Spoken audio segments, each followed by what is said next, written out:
Many years ago, in a busy neighborhood filled with working-class families, a story came out that left everyone who heard it feeling creeped out. This neighborhood was home to many immigrants from different regions who had set up small markets right in the residential areas. The air was often filled with the mixed smells of fresh produce, cooked meals, and sometimes not-so-pleasant odors from the street markets. The residents had grown used to this over time, but one day, a smell much worse than usual started to linger around one of the buildings. This smell was unlike anything the neighbors had experienced before. It was a sickening, foul odor that seemed to come from the fourth floor of a particular apartment building. Days passed, and the stench only got stronger. The neighbors noticed that the family living in that apartment, a mother and her 2 young daughters, hadn't been seen for several days. Growing concerned, they decided to call the police to check on them. When the police arrived, they were immediately hit by the unbearable smell coming from the fourth-floor apartment. It was so strong that some of the officers had to cover their noses. They knocked on the door, but there was no answer. To their surprise, the door was slightly ajar. As they pushed it open, the smell became even more intense, almost like a physical force pushing back against them. Inside, the apartment was dimly lit, and the air was thick with the smell of decay mixed with something else, a faint hint of cooked meat. The police officers slowly moved through the small living room and into the kitchen area, where they found 2 little girls sitting quietly at a small table.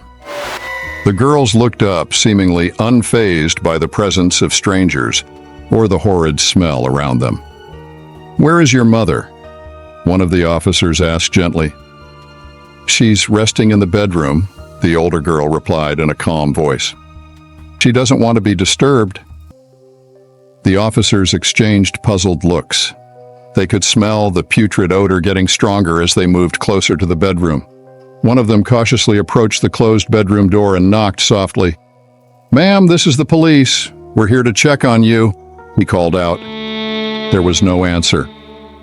As the officer slowly opened the door, the stench hit him like a wall. It was overpowering and made his stomach turn. Inside the small, dimly lit bedroom, he saw a figure lying on the bed. At first glance, it seemed like a woman was sleeping there, covered by a thin blanket. But something was very wrong. He stepped closer, calling out to the woman again, but there was no movement.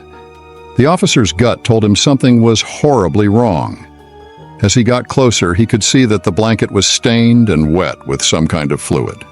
He took a deep breath, held it, and reached out to pull the blanket back. What he saw made him gasp and stumble backward. The woman on the bed was clearly dead. Her body was swollen and bloated, her skin a sickly grayish color with patches of green and black. Parts of her flesh had started to decompose, and there were maggots crawling in and out of open sores on her body.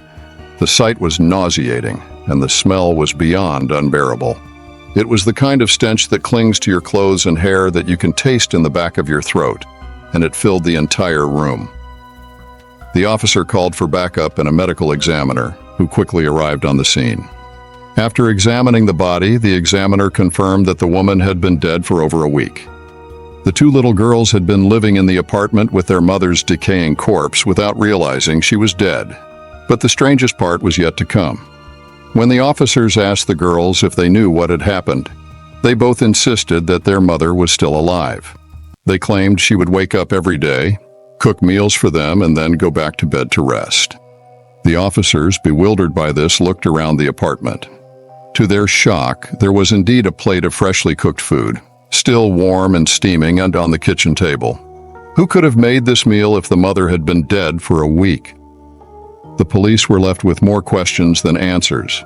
The girls were taken to a safe place, and the apartment was sealed off for further investigation. The story of the ghost mother spread throughout the neighborhood, filling everyone with a sense of unease and fear. Some people whispered that it was the mother's spirit, unable to leave her daughters alone who had been making the meals. Others thought it was just the imagination of 2 traumatized children. But one thing was clear: the mystery of the ghost mother and the rotting body in that small apartment would haunt the neighborhood for years to come.